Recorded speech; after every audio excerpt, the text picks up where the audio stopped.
Hi అండి, మా ఛానల్కి స్వాగతం. ఇవాళ నేను మీకు ఒక మంచి స్నాక్ రెసిపీతోనే మీ ముందుకు వచ్చానండి. ఇది చాలా సింపుల్గా చేసేసుకోవచ్చు. టేస్ట్ అయితే నెక్స్ట్ లెవెల్లో ఉంటుందండి. మనకి రెగ్యులర్గా గెస్ట్లు అది వచ్చినప్పుడు లేదా సాయంకాలం టీ టైం స్నాక్కి పకోడీలో లేదా అరటికాయ బజ్జీలు వేస్తుంటాం కదా, అలాగే ఈసారి చిన్న డిఫరెంట్గా ఆలూ బజ్జీ అయితే తీసుకొచ్చానండి. ఇది చాలా బాగుంటుంది. చిన్నపిల్లలు పెద్దవాళ్ళు అందరూ చాలా ఇష్టంగా తినేస్తారు. బయట చాలా క్రిస్పీగా వస్తుంది. అస్సలు ఆయిల్ అది పీల్చకుండా చాలా సింపుల్గా చేసేసుకునే రెసిపీ అండి. కాబట్టి ఇవాళ మా ఛానల్లో ఈ ఆలూ బజ్జీ రెసిపీ ఎలా చేసుకోవాలో నేను మీకు క్లియర్గా చూపిస్తాను. ముందుగా ఒక బౌల్లో శనగపిండి అయితే తీసుకుందామండి. అలాగే ఒక 2 స్పూన్స్ బియ్యపిండి అయితే తీసుకుందామండి. అదేవిధంగా 1.5 స్పూన్ ఉప్పు, 1.5 స్పూన్ కారం తీసుకుందామండి.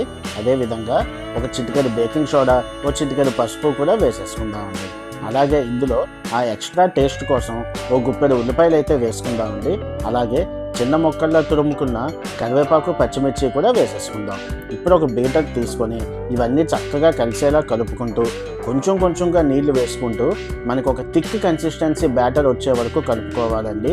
గుర్తుపెట్టుకోండి, ఇది అస్సలు పలచగా అవ్వకూడదు, కొంచెం కన్సిస్టెన్సీ గట్టిగానే ఉండాలండి. చూసారా, ఇప్పుడు మీరు చూసే విధంగా ఈ కన్సిస్టెన్సీలో వస్తేనే ఇవి దుంపలకి గట్టిగా పట్టుకొని ఆ ఉల్లిపాయ అది తగిలి మంచి క్రిస్పీగా వస్తుంది.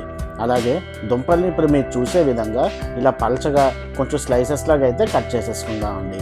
ఒక ప్యాన్లో ఆయిల్ పెట్టుకొని అది హీట్ అయ్యే వరకు ఉండి ఇప్పుడు ఒక్కొక్క స్లైస్గా కట్ చేసుకున్న బంగాళాదుంప పీసెస్ని మన బ్యాటర్లో వేసుకొని ఒక్కొక్కటిగా ఇలా మరిగిన ఆయిల్లో అయితే వేసేసుకుందామండి. చాలామంది సబ్స్క్రైబర్స్ మా కుకింగ్ వీడియోస్ అయితే చాలా బాగుంటున్నాయి, కానీ ఆ కిచెన్ అంబియన్స్ కాకుండా వేరే ఏదైనా చూపించమని అడుగుతున్నారండి. అందుకనే ఇవాళ నుంచి మీరు గమనిస్తే మన వీడియో సెటప్ అంతా చేంజ్ అయిపోయింది కదండి.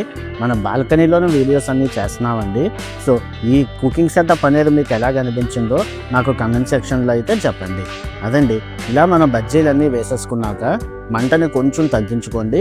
హై టు మీడియం ఫ్లేమ్ చేసుకొని ఇలాగా పైకి కిందకి తిప్పుకుంటూ సేమ్ ఒకే కన్సిస్టెన్సీలో ఫ్రై అయ్యేలాగా ఫ్రై చేసుకోవాలి. చూసారా ఎంత చక్కగా పొంగి ఎంత క్రిస్పీగా వచ్చాయో మన బజ్జీలు అనేవి. ఇది అస్సలు ఆయిల్ పీల్చదండి, చాలా బాగుంటుంది. బయట క్రిస్పీగా, లోపల బజ్జీ సాఫ్ట్గా ఉండి తినడానికి చాలా అంటే చాలా బాగుంటుందండి. ఇది మ్యాక్సిమం ఒక 5 నుంచి 10 నిమిషాల్లోనే చేసేసుకునే రెసిపీ అండి. సేమ్ మనం ముందు ప్రాసెస్లోనే ఇప్పుడు రెండో వాయి బజ్జీలు కూడా వేసేసుకుందామండి. మీరు బజ్జీలు వేసుకుంటున్నప్పుడు 2 విషయాలు అయితే గుర్తుపెట్టుకోండి. ఒకటి, మనం కలుపుకుంటున్న బ్యాటర్ కొంచెం థిక్గా కలుపుకోవాలి. తర్వాత ఆయిల్ని కంటిన్యూస్ హై ఫ్లేమ్ ఉంచేయకుండా హై టు మీడియం ఫ్లేమ్ మన బజ్జీ ఫ్రై అవ్వడానికి సరిపోయిన విధంగా అడ్జస్ట్ చేసుకుంటూ ఫ్రై అవ్వండి. అప్పుడే మనకి 2 వైపులా సమానంగా ఫ్రై అవుతాయి. ఈ 2 గుర్తుపెట్టుకొని కానీ చేశారంటే ఇవాళ సాయంకాలమే ఒక అద్భుతమైన బజ్జీలు మీ ఇంట్లో తయారు చేసేసుకోవచ్చండి. చాలా అంటే చాలా బాగా వస్తున్నాయి కదండి, నాకు కూడా చాలా నచ్చాయండి.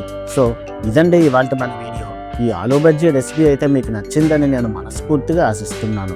అలాగే మీరు ఏదైనా ఫీడ్బ్యాక్ మా ఛానల్ గురించి ఇవ్వాలనుకుంటే కమెంట్ సెక్షన్లో చెప్పండి.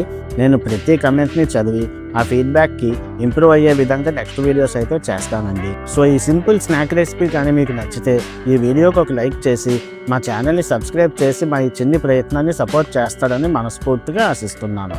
అలాగే ఈ వచ్చే లక్ష్మీవారం మా ఛానల్లో ఒక మంచి బ్రేక్ఫాస్ట్ రెసిపీ అయిన సేమియా పులిహోర వీడియోని అయితే చూపిస్తానండి. ఆ వీడియోని కూడా మీరు చూసి తప్పకుండా మమ్మల్ని ఎంకరేజ్ చేయండి.